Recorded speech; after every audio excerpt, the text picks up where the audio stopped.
Hello, and thank you for joining me as we walk through the online forgiveness request process for the Paycheck Protection Program. Today, I will be covering how you will authenticate and complete the forgiveness request procedure. You will begin the process either through accessing a web address on your financial institution's website, or they will be sending you an email containing the proper web address. Here, you'll be asked to fill out a few pieces of information in order to identify your business. First, you'll be identifying your business email address. This will either be the email address that was used for your Paycheck Protection Program application, or it may be an email address that they have on file for you from prior business.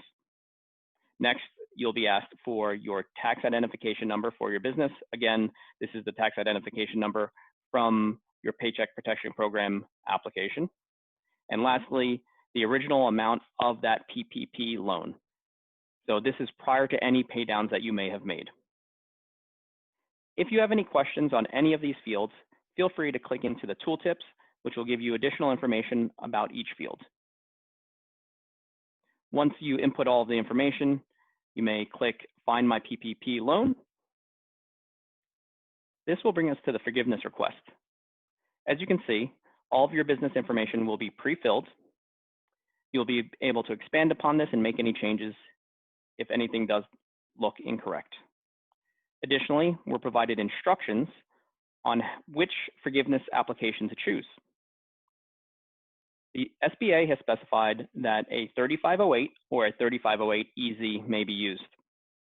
If you need instructions on the 3508 or 3508EZ, you can certainly click into each of these links and be brought to the SBA website.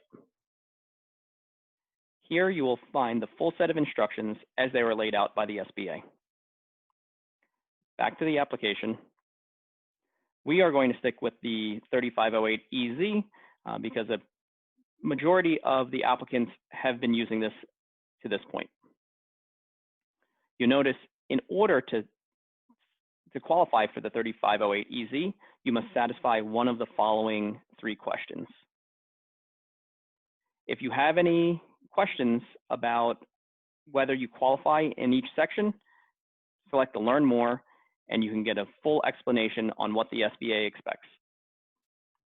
For today's demonstration, we'll be saying, yes, we did not reduce annual salary or hourly wages of any employees by more than 25%, and the borrower did not reduce the number of employees or the average paid hours of the employees between January 1st and the covered period.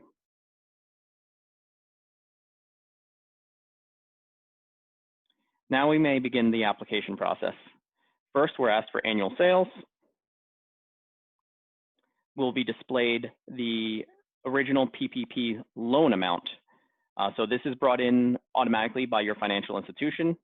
There are also additional fields that will be brought in by your financial institution if they have it on file from the PPP loan application. Here you can see the 14 employees was pre-filled, and we did say yes, we maintained the same number of employees, so we'll go ahead and fill in 14. In this case, we did not have an idle advance amount, but if you did, please fill out the advance amount as well as your idle application number. Choosing your payroll schedule will allow you to either use the standard covered payroll period or an alternate covered payroll period. Choosing monthly, you will not be offered the alternate covered period. With a time frame of less than that, you will be offered so that it coincides with your payroll schedule. In this case, I'm going to say that I did not receive in excess of $2 million through multiple affiliates. We do need to disclose our total payroll costs,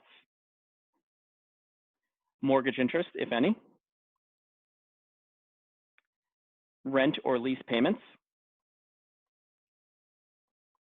and utility payments.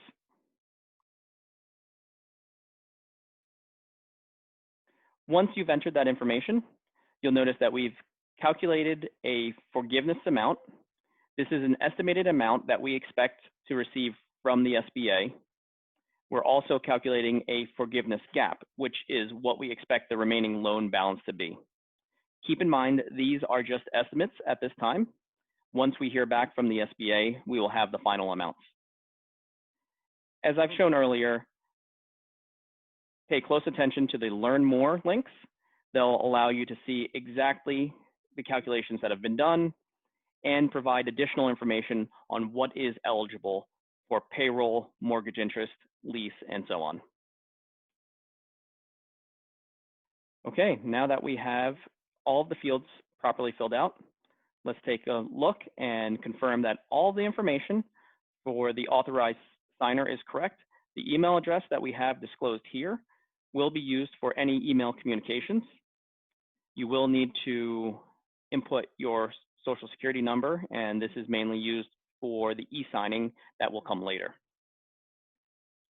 Please also certify to the e-sign consent and loan forgiveness borrower certifications. You have the ability to open each of these, review everything that you're certifying to. You're also able to email these to yourselves so that you have this for future review. We know that this will be an iterative process, so we have made a save button available. We expect you may come in, fill out 4 or 5 answers, may have to save this off. You can come back into the authentication page, put in your information, and come back and start where you just left off. So feel free to use the save link. Now that we have everything inputted, let's go ahead and submit. This brings us to the supporting document upload phase. As you'll notice across the top, there is a timeline that lets you identify where you are in the process. We have completed the authentication and the forgiveness application, which has calculated the forgiveness amounts. We are now in the upload process, which will continue into the financial institution review, signatures by yourself as well as the financial institution, and finally, SBA processing. We will be reviewing the remaining stages of the review process in future videos. Thank you for taking the time today to go through the authentication and the forgiveness request procedure.